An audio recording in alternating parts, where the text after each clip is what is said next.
Number 31 इसमें मॉर्फिफिक noxious agent के बारे में बताया है। तो जितने भी इनिमिकल फोर्स है, पार्टली साइकिल हो, पार्टली फिजिकल हो, जो कि जिनके अपन एक्सपोजर में आते हैं, terrestrial existence is expose which are term morbific noxious agent. इनको मॉर्फिफिक नोक्सियस एजेंट कहते हैं, यानी डिसीज हार्मफुल एजेंट।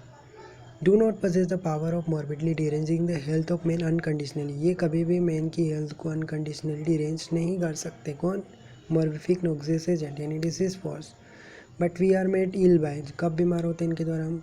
जब हम सफिशियंटली इनके डिस्पोज में आते हैं, ससेप्टिबल होते हैं इनके लिए to attack of morbific cause that may be present and to be alter in its health. तभी हमारी हेल्थ अल्टर होगी, तभी हम डिरेंज होंगे और एबनॉर्मल सेंसेशन फंक्शंस आएंगी। Hence they do not produce disease in every one में disease produce नहीं करते।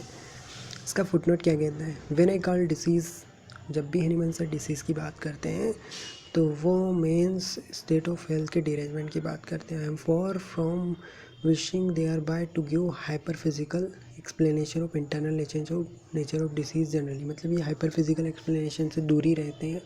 ये कहते हैं कि हेल्थ में डिरेंज हो रहा है ना, इनर स्टेट ऑफ हेल्थ में, उसी को क्या कहेंगे? डिसीज़। और of any case of disease in a particular, मतलब किसी डिसीज़ के पर्टिकुलर हाइपर फिजिकल एक्सप्लेनेशन नहीं दिया जाता। ये से केवल इतना कहते हैं कि मेंस स्टेट ऑफ हेल्थ का डिरेंजमेंट होना डिसीज़ कहलाते हैं।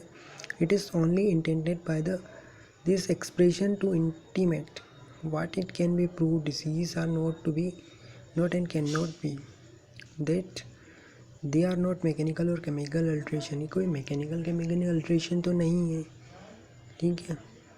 And not dependent on material morbific substance, या मटेरियल मॉर्फिक सबस्टेंस पे भी डिपेंड नहीं करती disease, but that they are merely spirit like dynamic derangement of metal force. Metal force का डायनामिक डिअरेंजमेंट होना डिसीज कहलाता है।